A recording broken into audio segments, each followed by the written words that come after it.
اللهم صل وسلم وبارك عليه.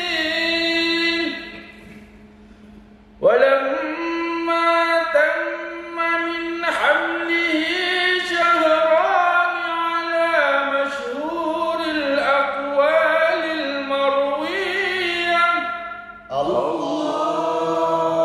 توفي بالمدينة المنورة أبوه عبد الله،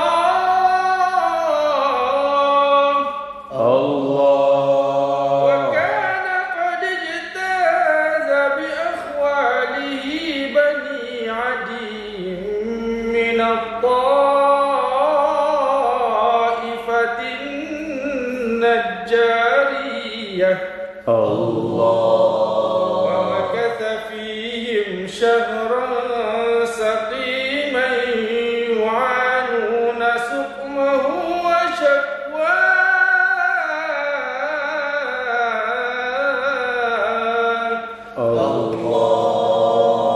ولما تم من حمله على الراجل 9 أشهر قمرية وآن للزمان أن ينجلي عنه صداه.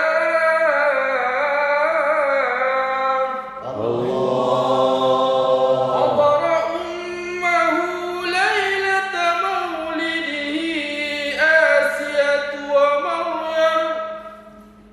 ومريم في نسوة من الحظيرة القدسية.